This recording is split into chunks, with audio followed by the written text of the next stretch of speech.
عمران خان جیسا کرپٹ آدمی جو اس وقت زکوٰۃ اور خیرات کھانے سے لے کر جعلی نکاح ناموں سے لے کر اور بہت ساری چیزیں ہیں جس کے اوپر میں شاید بات نہیں کرنا چاہتی، لیکن اس سے لے کر آج وہ ان تمام جرائم کا نہ صرف ملزم ہے بلکہ اس کے خلاف ثبوت بھی سامنے آ گئے ہیں۔ وہ 190 ملین پاؤنڈ کا کیس ہو، وہ القادر ٹرسٹ کی بات ہو، وہ جعلی اکاؤنٹس ہوں، وہ فورن فنڈنگ ہو، یہ تمام چیزیں ثابت کرتی ہیں کہ یہ شخص جو ہے یہ ایک کرپٹ آدمی ہے، یہ ایک گندے کردار کا آدمی ہے۔ اور اس میں عمران خان کو نکال کے باقی 3-4 لوگوں کے نام لیے، برحال یہ بھی ان کے لیے ایک سبکی کا عالم ہے کہ ساری دنیا جہان کے باٹس استعمال کر کے اور اپنا جتنا اوورسیز کے اندر جو فتنہ بٹھایا ہوا ہے، جو اوورسیز پاکستانی چند اوورسیز پاکستانیوں کی شکل کے اندر جو ایک گروہ کام کرتا ہے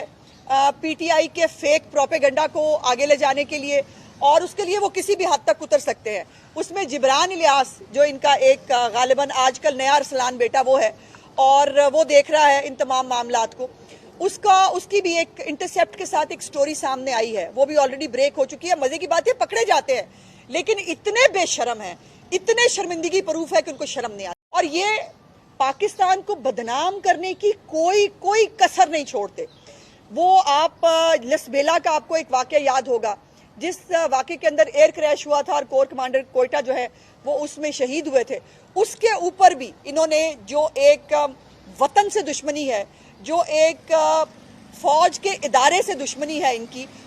اس کو انہوں نے پوری طرح ثابت کیا۔ اور مزے کی بات ہے کہ مکر جاتے ہیں، پھر مکر جاتے ہیں، نہیں ہمارا تو کوئی لینا دینا نہیں، ایسے ہی جیسے 9 مئی سے ان کا لینا دینا نہیں ہے، ایسے ہی جیسے حسان نیازی جو ہے وہ نواز شریف صاحب کا بھانجا تھا اور وہ نواز شریف صاحب کے کہنے پر 9 مئی کو جو ہے وہ وردیاں لہرا رہا تھا، اور ایسے ہی جو ہے وہ جتنی میر جعفر، میر صادق، جانور، نیوٹرل اور ان سے حساب لیں گے، ان کو ہم چوکیدار کا یہ کر دیں گے، یہ تمام ایک نیریٹو بلڈ کرتے ہیں۔ اس کے اوپر باقاعدہ طور پر سوشل میڈیا کے ذریعے اس کے اندر فیول ڈالا جاتا ہے، اور فیول ڈال کر اداروں کی تضحیق کی جاتی ہے، شخصیات کی تضحیق کی جاتی ہے۔ لیکن اللہ تعالیٰ اوپر بیٹھا ہے جو عزتوں کا اور ذلت کا مالک ہے۔ آج جس کے اوپر تمام تر سیاسی انتقام میاں نواز شریف کے اوپر، ان کی فیملی کے اوپر، مریم نواز، شہباز شریف صاحب کے اوپر، اندر صاحب کے اوپر، پوری مسلم لیگ نون کے اوپر، پیپلز پارٹی کے اوپر، اس نے ایڑی چوٹی کا زور لگایا، کیا غداری کے چورن سے لے کر، کیا بغاوت کے مقدموں سے لے کر، کیا جو ہے وہ کرپشن کے الزامات سے لے کر، آج اللہ پاک نے یہ ثابت کیا کہ وہ تو سرخرو ہو گئے اور یہ آج جیل کی جو ہے وہ چکی میں بیٹھا ہے۔ وہ علیحدہ بات ہے کہ اس کو چکی اس طرح کی نہیں ملی، اس کو ابھی بھی دیسی گھی ملتے ہیں،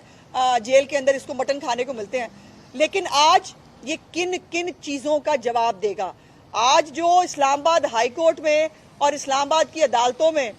جو کیس اس کے خلاف چل رہے ہیں اور اس کے اندر جو گواہیاں آ رہی ہیں، میں تو اس کے اوپر ایز اے خاتون بات نہیں کر سکتی، لیکن ایک لمحہ فکریہ ہے کہ یہ ہم تو نہیں کہہ رہے، اب یہ گھر کی بات گھر سے باہر آ رہی ہے اور کن الفاظ میں آ رہی ہے، اس کو اللہ پاک کا انتقام سمجھنا چاہیے، لیکن یہ شخص شاید نہ سمجھ سکے۔